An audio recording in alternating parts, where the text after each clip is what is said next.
With practice and qualifying done from Martinsville, Brian and I are in to get you set for the final race before the championship 4. Chase Elliott he didn't grab the pole. He's sitting on the front row, but his numbers are short. We'll talk all that and more on today's Angle of Pursuit podcast. Ross Chastain used the wall all the way around this racetrack. Logano has been the class of the field. Check out the big brain on Brad. Yeah, I need to change my underwear. Brian Twining live from Las Vegas. You know How the hell are you? I'm doing great, man. I can't even begin to explain to you how excited I am for Martinsville. I'm terrified from a betting perspective, but I think this is going to be one hell of a showdown. We have all of the drama of the most suspenseful film ever made in the cards for us. I mean, you got quite possibly the best driver in the history of Martinsville starting from the back of the field because he biffed it in practice. He didn't even get to make a qualifying run. You got the fan favorite in Chase Elliott starting on the front row. Everybody in the betting community like wetting their pants over Chase Elliott's odds prior to practice and qualifying, and only to be justified. It's going to be wild. I am excited. And Martin effing Truex sitting on the pole, ready to go take Martinsville one more time. Ready to rip everybody's heart out again. Oh, yeah. He loves it. He loves it. And if we want carnage, we want nonsense, and we want 2 spots grabbed by interesting outcomes, Martin Truex winning, that could be interesting. Could leave things interesting. Yeah, that would be worst case scenario for everybody below the cut line, essentially. Yeah. Well, hopefully number 9 gets to victory lane, or number 12. Those are going to be my biggest rooting interest tomorrow. But we can talk about all of that. But first, let's dive into DraftKings. Let's talk through that. We can talk through what you saw in practice and qualifying, the notes, the news, the information, our expectations. We'll build 3 lineups. Then we'll jump over and look at the updated outright board. If you're looking for a full breakdown, our full betting card, all of that good stuff, aoppodcast.substack.com, aoppodcast.substack.com. Check it out. Completely free in your email every race day. We'll keep it going into 2025. So if you have yet to subscribe, please consider doing it now. If you have yet to subscribe and you're watching right now, go check it out. It's completely free. You can see who we like today and get our thoughts before the carnage of Martinsville. We saw a kerfuffle in the truck race. Taylor Gray going over, I want to shake your hand. And then Cole Custer got 5 to the face. Oh man, that was Xfinity race. That was probably the most embarrassing anger meetup we've seen in the sport in a long time. I thought for sure he was good. Yeah, that's a great replay. Especially after all the shit that Chandler was talking in his car. Yeah. Like, I'm gonna go fuck that guy up and blah blah blah. And he walks up to him and he bitch slaps him. Like, yeah, well, and he was the one that's like, I gotta go work construction after this. Well, yeah, maybe there's daddy's construction company is gonna hire you. But yeah, so we've seen 2 kerfuffles is what we'll call them, because they weren't really fights, but they were definitely kerfuffles. Yeah. Angry drivers sitting on the outside looking in. We'll see if we have carnage tomorrow, but let's talk today. Present screen.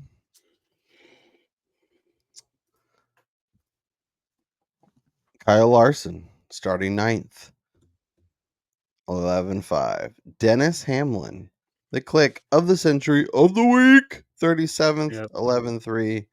Ryan Blaney, quietly 14th, 11K. There's 3 more 10K, so let's just mix them in. Byron, 3rd. Elliott, 2nd. Chris Bell, 16th. The elite names. Who's jumping out? Where's your interest going? Who do you want to target? First of all, let me just say that Kyle Larson should not be the most expensive guy on this slate at this track. Getting off of him, it's clearly Denny Hamlin should be the first click that most people make, and he's going to be the first click in about 99.98% of rosters. But we talked about it coming into the race. I've been saying it for 2 weeks now. And especially with him qualifying outside the top 10 here, fitting into the narrative that the last 4 winners all at Martinsville have all started outside the top 10. Ryan Blaney starting 14th at 11K is the first guy that I would be adding to lineups. For me, what I saw in practice, he's got an absolute rocket ship again on the long run. You will be remiss if he is not part of your lineup this week. Like, this dude is going to be fantastic. He will find the front fairly quickly, and there's no worry for me for dominator points from this guy. Yeah. I don't know. We'll have to look and see if we can make it work. But I'd love to start. Click Denny, click Blaney, and keep it going. That's funny you say that, because I was messing around and that was like the first thing I tried. It is hard, but yeah. I will say most of the time when I look at ownership projections on these guys, high 30s is usually like the biggest number I see. Dennis is double that. So, well, I mean, I think it really matters that they didn't have to go to their backup car, that they're repairing the main car, which I tweeted out, like, I didn't really understand why that would make such a big difference. If when you go to a backup car, you have to transfer all of the same components from the original car that were salvageable into the new chassis, into the new body. So clearly there is something specific about this car that they have set up that they did not want to lose. So it looked great in practice. He's going to be good. It's just he's starting with the squirrels, like, always a risk. Yeah, especially at Martinsville, where like it's easy to get bunched up and get stuck behind a couple laps. But I trust Denny, and if you're playing cash this week, that should be the first click you make. So we're in on Hamlin, we're in on Blaney, Brian's out on Larson.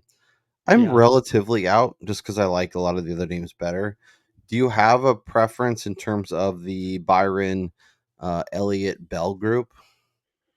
Well, I think from a dominator perspective, I don't think it's particularly close. Chase Elliott's the only one out of that group that could get that has the track position and who showed the short run and long run speed in practice that can lead a shit ton of laps. So that's not saying that Byron's not going to be good. Yep. Which I think he will be, but we were talking prior to jumping on here. He ran 4 laps and then pit for like 20 minutes during practice. So clearly they had to make a tremendous amount of adjustments from how they unloaded. And that's a little worrisome if you're looking at it from a DFS and even a betting perspective in my eyes. Like, so they're now scrambling to find the long run speed in this car. Like, single lap speed, that's fine, but that's not going to win you the race here. And so for me, it's Elliott, and nobody's even in consideration. Yeah, and I wonder if Byron does typical Willie B stuff where he's just kind of a top there. 5 car and he's a solid and like he's fine, but he's not going to dominate. He's not going to get to the front. At least I don't expect that. Who knows? We saw Chase Elliott do that after I was saying that he wasn't going to, so who knows? But I expect him just to be solid, and I would like him for more of a top 5 bet than a DraftKings play. Yeah, how do you feel about Christopher Bell before we get out of this? I'm a lot more optimistic on him. I know this isn't the best track for him, but he has one here. He's starting outside the top 15, which I like. I think he can move forward. I think he's a top 5 car. I think he may be even better than that. Depending on pit cycles and stuff, I think he can lead laps.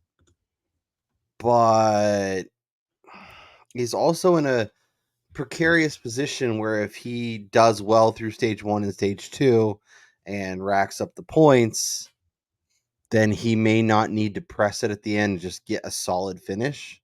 Yeah. So if he starts 16th and he's 6th or 7th and locked into the playoffs, basically, assuming he finishes there, that might be where he finishes, and maybe that will be fine at his price tag. I just, with the other names around him and needing wins and pushing harder, especially in like a tournament setting, I think he's probably not going to be clicked in cash. If you want to go there, because he's a lot safer, I think that makes sense. Good call. Good call. Let's talk 9K. Joey Logano starting 12th. Martin Truex on the pole at 9,300. Tyler Reddick way back in 31st. 3 drivers, 9K. Logano?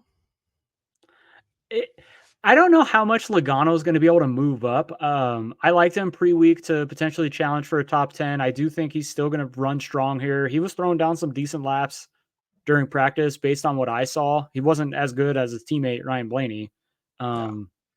So, that I think there's that. I just don't see them outside of this getting funky and them on strategy because he can be super aggressive jumping spots. I just don't know that he's going to move up enough placement points or offer the dominator potential that's you're going to need by paying up at 9,800. Yeah. I do think Truex is in play at 93. I think he can be a dominator, especially if you want to start with Hamlin, Blaney, Chris Bell, and you want an early dominator. You want to pair him with one of those cars. I think that makes some sense. I think it makes sense. I just don't know how long he's going to be able to hold off Chase Elliott. Yeah.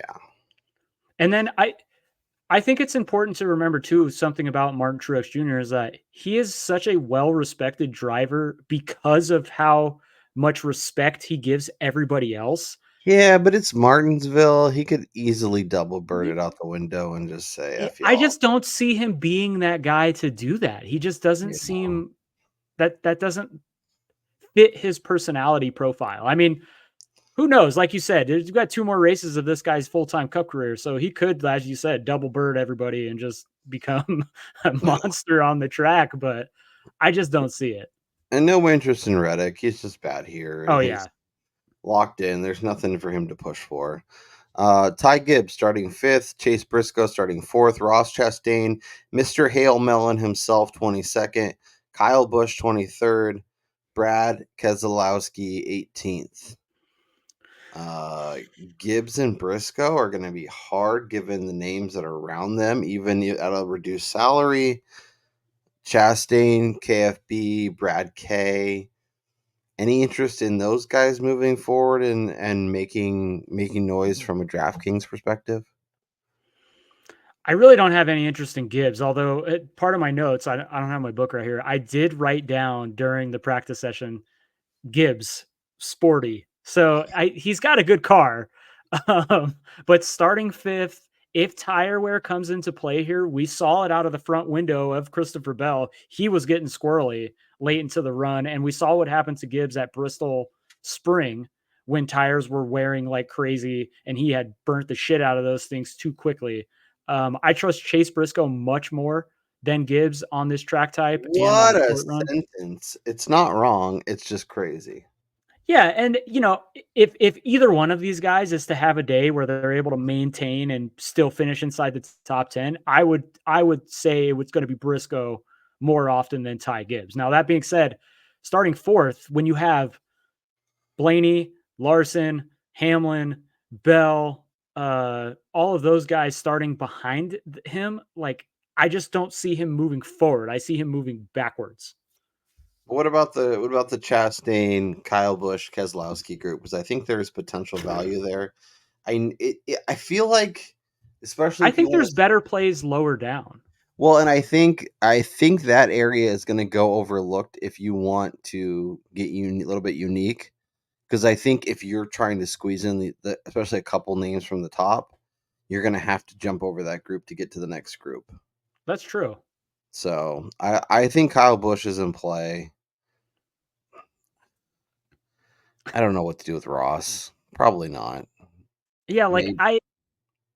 I don't really have a lean on either one of them. I think they're probably 15 range, and the same thing with Keselowski. The only thing I'll say with Keselowski is, he's not in the playoffs anymore, so you don't have to worry about points. And so they could get aggressive on strategy and maybe short pit or stay out longer and hope for a random caution to come out. I don't know. And if tire wear comes into play, I trust him and Busch a lot more than Ross.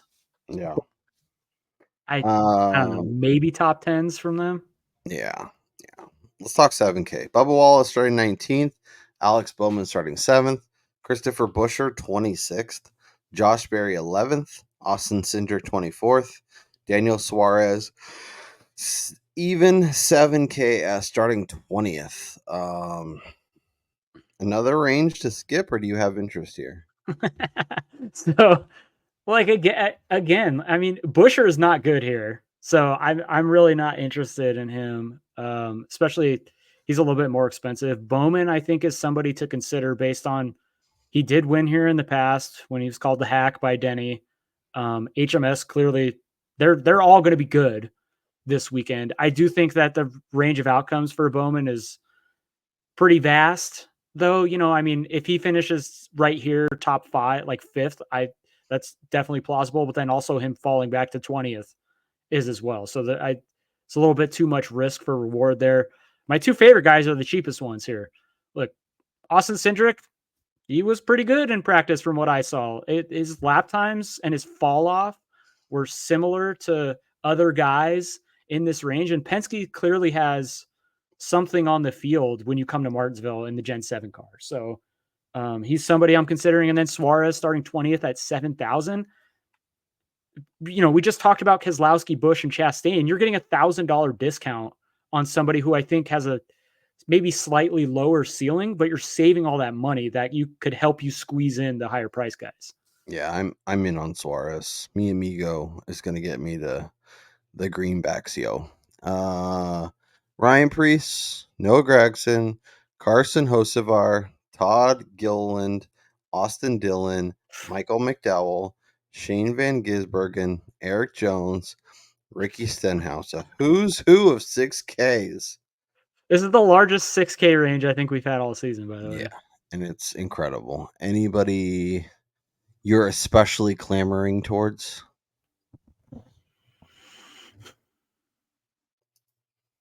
Not really. This is a tough DFS week because I think you have to get really ugly to get those super, because you're going to want the expensive guys this week because they're all going to be really good. Yeah, and like Gilliland is interesting, but he's starting 13th. But he's starting too far forward.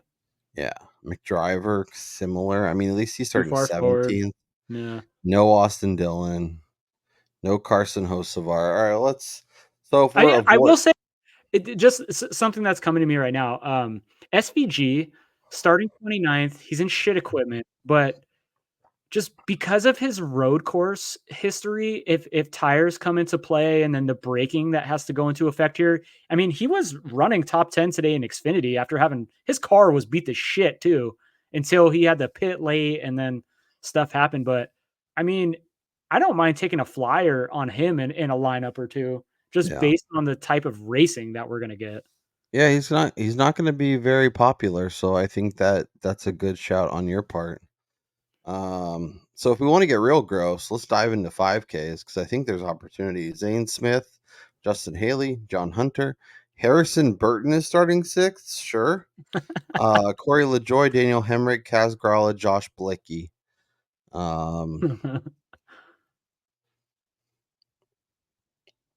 Look, we only get a couple of races to put him in there. I think Corey LaJoy is a fine, cheap dude this week. I know he's starting in the back, but just his experience in the Cup Series, I think even if he gets lapped multiple times, he may just be able to survive and get a top 27 or something. Yeah, just remember with him, like he's going to be popular, or it appears he'll be popular. And I don't love loading up on the guy who's in the back that everyone else is playing. But sometimes it's because they're mispriced and not because they're, a sneaky. It's not like football where you have a $3,300 wide receiver who we're hoping gets targets and hoping makes big plays. Yeah. And then right. I think the other one for me is Kaz Grala. Sure. Kazman. I love the Kazman. Cheap. Just don't wreck on lap 1. That's all I ask. Yeah, it's pretty gross. So let's see if we can build the lineups because it's going to be fun to make the elite names clicked. It's going to be harder to make those lineups work. So I'm going to click Dennis, and I'm going to click Blaney, and we're going to see what we can make happen. All right, I think on that we got to go to the bottom and let's do SVG. Okay. Let's have some fun. Steal the joy. Oh my gosh. We got to I mean, balance it out, but that gives us a lot of flexibility. that does give us a lot of flexibility Do here. All right, Suarez, so 7K. let's put in Suarez. I like that a lot. And that then we gives can get us to but see, that doesn't really get you. You need to get into like Logano Bell range. So who do you want, Logano or Bell? Because Logano's 5K cheaper, but he could also end up in 17th and not need to push it. Yeah, I'd rather have Bell then. All right, let's see. Although, hold real quick though, with this particular build, we don't have a guy starting at the front. We do not. So you could go Truex. We could. And just pray that they fix the long run because let me tell you, on the longer run in practice, he was not great. No.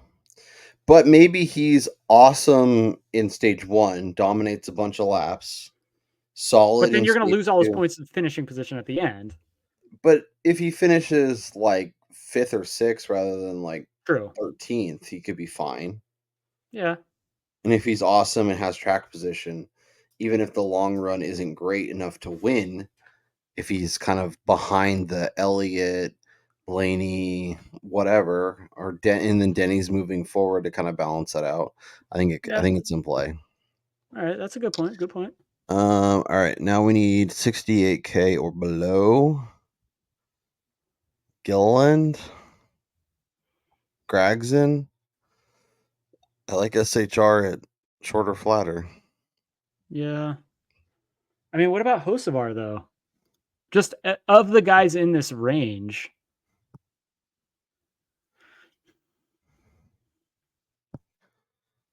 I think he's slightly safer, I would say, than Gilliland, just because I think Gilliland is like he's like right at his ceiling. Yeah. You know? Sure. And I think Hocevar could be like a 15th place car. Let's do it. I like that lineup a lot, which means it's going to be terrible. I do like that. All right. This one, we're starting Chase Elliott. That's the first click. Okay.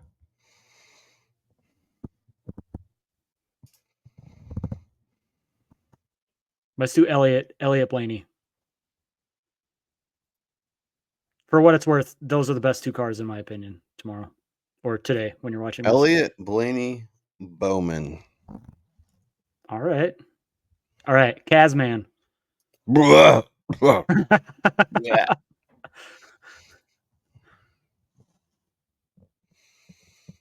Right, what was the other 7K guy? Oh, Cindric. I like putting Cindric with Blaney, having a Penske teammate in there. Yeah, 7,200 saves us some money.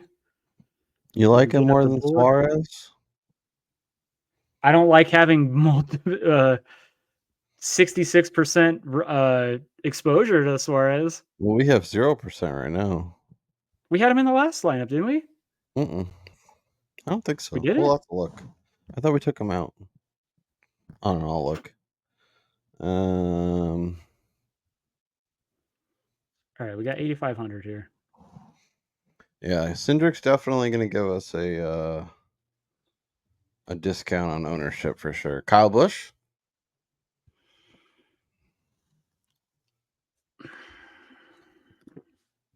I mean, I don't think he's going to be popular. Like uber popular, but yeah, let's do Kyle Busch.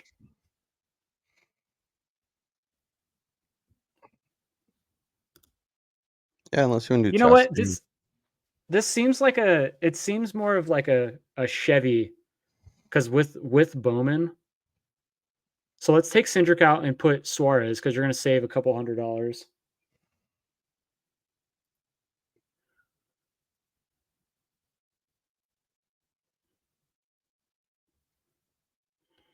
Man, I guess that's not really. No. And then yeah, it's just like it's basically all Chevy. I mean, we could just do Ross. Oh man, you're gonna trust Trackhouse all the way, huh? I don't hate it because I think you have the two best cars in Elliott and Blaney. The other thing we could do is go to a cheaper option. Let's see here. What about a spin house? Barf. I mean, if we're gonna get well, actually,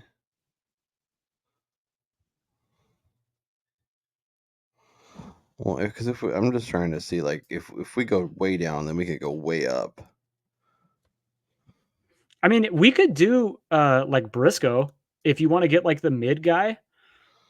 I mean, Briscoe is the definition of mid for sure. Well, that's what I'm saying. Like And then he's Bubba, probably going to go overlooked a little bit. Bubba. I think if we go Bubba, it opens up placement differential, whereas Bowman is kind of, again, he's at his ceiling. But I think he could win from where he's at if the chips fall right. Whereas Wallace, I don't think he's a race winning car. Yeah. I don't know. This one fell off the rails here, so I think it's interesting with Briscoe, but what if you do better? Yeah, that's fine. Oh, let's get crazy. Give me something crazy. I was just gonna say, what if you did Bell here, and then we have to get super gross? I mean, we could do anybody. Stenhouse. We could do LaJoy. We do LaJoy. Let me get rid of Bell. We could do Byron.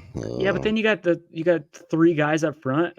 I think Bell's gonna, like you said, if you think he's a top 5 car, and I think Blaney is the second best, if not the best car. I think. And then you get the placement differential with Suarez if he's good.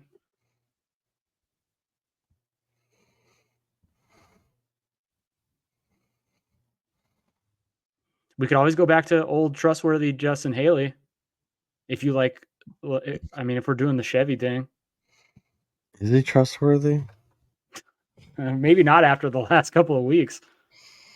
He's been shit. He continues to wreck.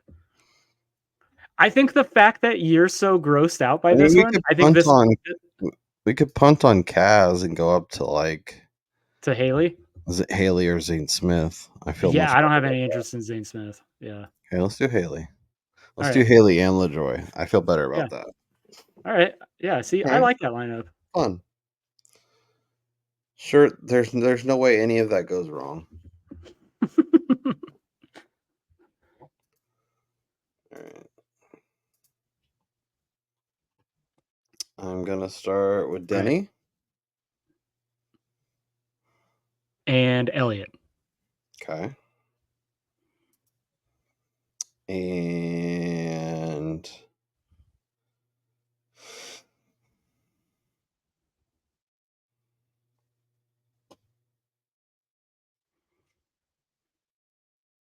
maybe this is the Bowman click. Okay.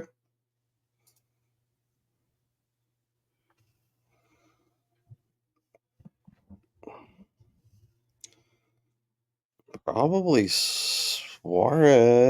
I know it's a lot of Daniel Suarez, but just gonna say we better not have him in 3 lineups. How much is Busch? What's Kyle Busch's price? 83, 81. All right, so he's 1,100 more. Let's see where that puts us.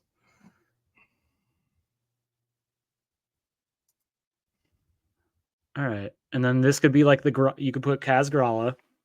Barf. Hey, saves money. And then we could get you could do Suarez again. Oh no, we're doomed.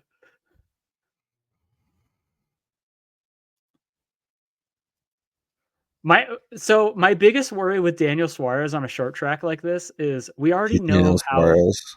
Yeah, like how much contacts he makes with people. And so I don't know if he's going to survive. I don't hate the lineup at all. Could also do Bubba Wallace and Austin Cindric. Do you like that better than Kyle Busch and Daniel Suarez? I think it's different. And that probably gets us, instead of Kaz Gralla, you could Yeah, I play will LaJoy say again. Kyle Busch and Daniel Suarez are projected better, but how much better? Well, that also means that everybody else and their brother is going to know that. Yeah. You know? I don't know. It's a matter of figuring out, like, if you're gonna get unique and get off of the optimal, how you need to be within range, or you need to make up that difference Yeah. elsewhere. So if we're gonna drop 400, could look at, what do we have left? 81, and we could do Kyle Busch too instead of Bowman. Yeah, see, I actually like that a little bit better because, like I was saying with Bowman, although I believe his ceiling is higher in the best case scenario, I Yeah, think he's already there. He's going to go backwards, whereas I expect Bush, even on a bad day, is probably going to move up a couple of spots. yeah, and this is a good lineup where Chase is basically the dominant force, and then Hamlin gets up close late. And then we hope that Bush and Bubba and even Cindric to a lesser degree are all moving forward, making a noise. Okay, 3 lineups. We did it. It's gross. It's super gross, but that's great. Let's see. Lobby. NASCAR.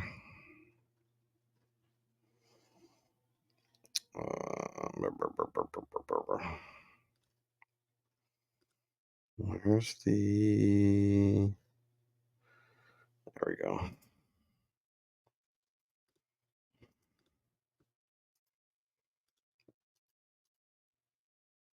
They're officially in there. Like a referee with a whistle, they're official. Let's go. Single entry. I'm going to do... This is the one I like the best. I think it was this. I think it was the Truex one. No, it was the one with the 3 guys we liked. This one. Yeah, I thought you said it was. Oh, Bill, Elliott, Blaney. yeah, that was pretty nice. Yeah.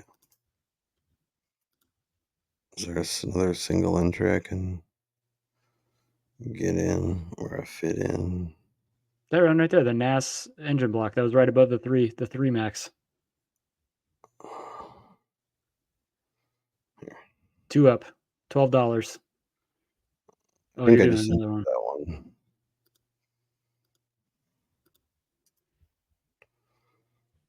I think that's the one I entered.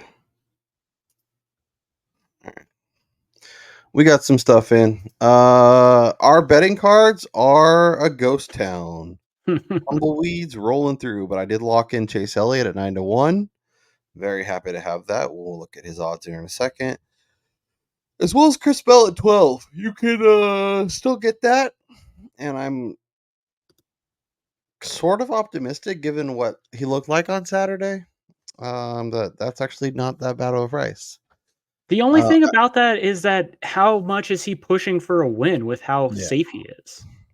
Well, yeah, he's not safe, but right. You know, well, it'll depend on if he has a strong first and second stage and he's kind of locked in, he's looking really good, then he's going to be a lot more comfortable not pushing for the win. yeah, But I wanted to show this because I hope you guys grabbed some candy when there was some to be had around Halloween. Dennis Hamlin is still a long shot, and I still think worthy of your time if you don't have any exposure to him. 100%. Blaney, honestly, if you can get anywhere near 20, I think is fine. The 25 and 33 and longer ones and numbers are gone. And then like Chase Elliott was 50. There was a 60 early. There were some 40s. He's now inside 10 to 1 at almost everywhere. So hopefully you grab some of him. I don't hate Kyle Larson at almost 6 to 1, but he's a little scary. And then it's Bell, Logano, and obviously Reddick. And if you don't have any Reddick, 3 to 1's the best number you're going to get. So if you plan on betting him next week, I think just bet him now. And then when it's 225 or 200 next week, you will be happy. So if you're planning on betting him next week in Phoenix, grab some 3 to 1 now. Well, and then I think the same could be said about Kyle Larson, for instance. Like if he makes it through, yeah, he's going back down to 3.5 where he was. So you're getting a couple dollars. Yeah, he's going shorter than that probably. He's probably 2.5 to 1. Yeah, depending I don't know, on who man. else joins him.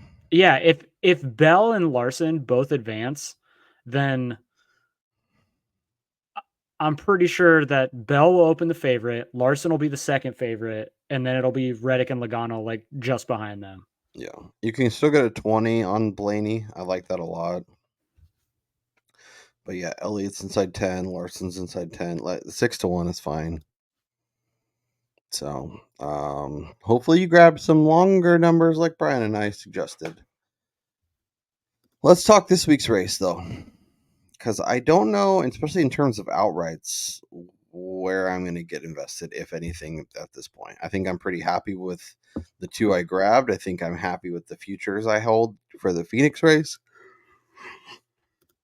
It's hard for me to justify a 3 to 1 on Chase, a 550 on Truex, a 6 on Larson. You could, in theory, bet Larson at 6 to win the race, and then maybe you roll that over and bet him at 2.5 or 3 to 1 next week when he's racing for the championship. Byron 6, Blaney is 6, which I don't hate. Hamlin is 7. Hamlin starting way in the back. Do you think when we go live and we're running a laps in stage 1, that number floats a little bit, or do they know it's Dennis Hamlin? We're not going to make it any longer. Yeah, I think based on where he's starting, I don't think you can play Denny right now, no matter what price you have on the outright, just simply because he's got a ton of cars to get past before he's even safe to compete for a race win. I mean, he is starting in the squirrel's nest. Like, he's going to be around the Hornets. Who knows if he even makes it through the end of stage 1 when he's back there, especially because he's probably going to be pitting with the mid-pack guys. And we've seen what's happened to him already on pit road numerous times this year, where the shit guys are coming in just as he's trying to leave. And, he's definitely a wait and see. I think the only market you could touch Denny right now in is the championship future. And you wait during the race, see how we're doing, maybe stage 2. If he's made up all that track position, then you can go ahead and think about firing on him outright. Yeah. Bell, I think he can win, but there's so many scenarios where he doesn't have to push for the win to get through that it's really hard to bet him. But at 12 is compelling, especially if you can get maybe even a little longer than that. No comment. Brian's out. I'm in. I already bet it at 12. I think you need double digits for sure. But I'm a little more like I'd honestly rather bet Blaney. I double my bet and bet Blaney at 6 than bet Bell, knowing what we know now. Yeah, I think Blaney's still a good price at that number. You know what, Brian? At 6, I'm gonna do it. I'm gonna bet the 6. Not that screen. This screen. Let's see. Let's see the top forward market on Mr. Ryan Blaney. And it's hard for some of these guys to bet just because if they're pushing Excuse me, Jesus. I think it may be hard for them to like they could be wrecking and fighting and doing all that stuff. So it might be hard to bet them like top tens, for example, or top fives. So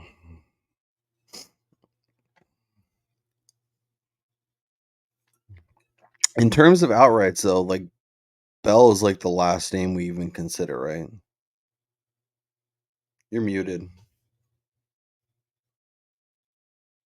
Or am I muted? Of course, leave it to the old man to have technical difficulties. I know you're not on your microphone anymore.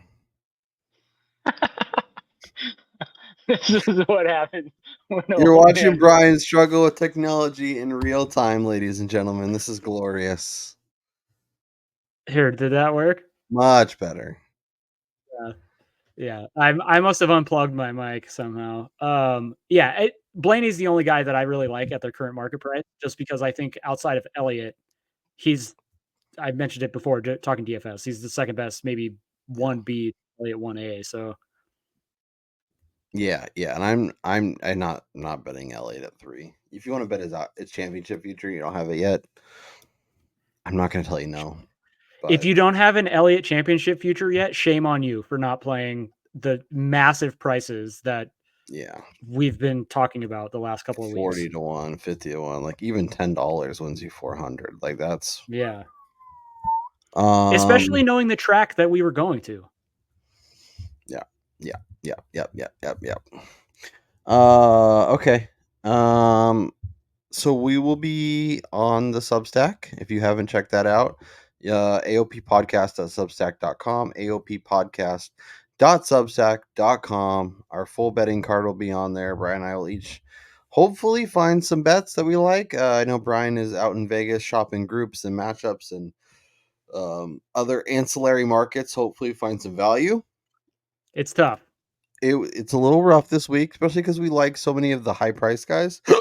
Excuse me, Jesus. I will get some Chase Briscoe on the card just to remind myself. SHR, shorter, flatter. SHR, shorter, flatter. But we'll see. We'll see what ends up there. Our favorite 3 DraftKings picks will also be written up in there, so make sure you check that out. We have 2 races left. Let's enjoy the hell out of them. Let's cash some winners. Let's make some money over on DraftKings. And let's regroup next week. Brian and I will talk on Tuesday in your feed Wednesday morning to get you set for the final race of the NASCAR season. Championship will be on the line. Tyler Reddick, Joey Logano already locked in. Who will join them? Brian Twining. Before we go live, or before we watch the race, it is Saturday night. It is 6:00 Pacific, 9:00 Eastern. Joining Tyler Reddick, joining Joey Logano, will be Ryan Blaney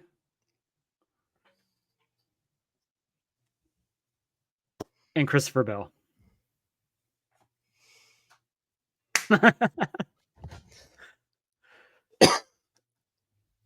joining the 45 and the 22 will be Christopher Bell and Chase Elliott. Your winner this week. Book it, cook it. Here we go. Hope you guys enjoyed the show. Thanks for riding along all season. We'll be back to talk all things championship next week. Get you set, and then we'll be back on Saturday night to talk all things final race from a DraftKings perspective. We'll do a final recap show, talk about all the season bets. Let's cash some winners. Let's make some money on DraftKings, and we'll talk to you next time.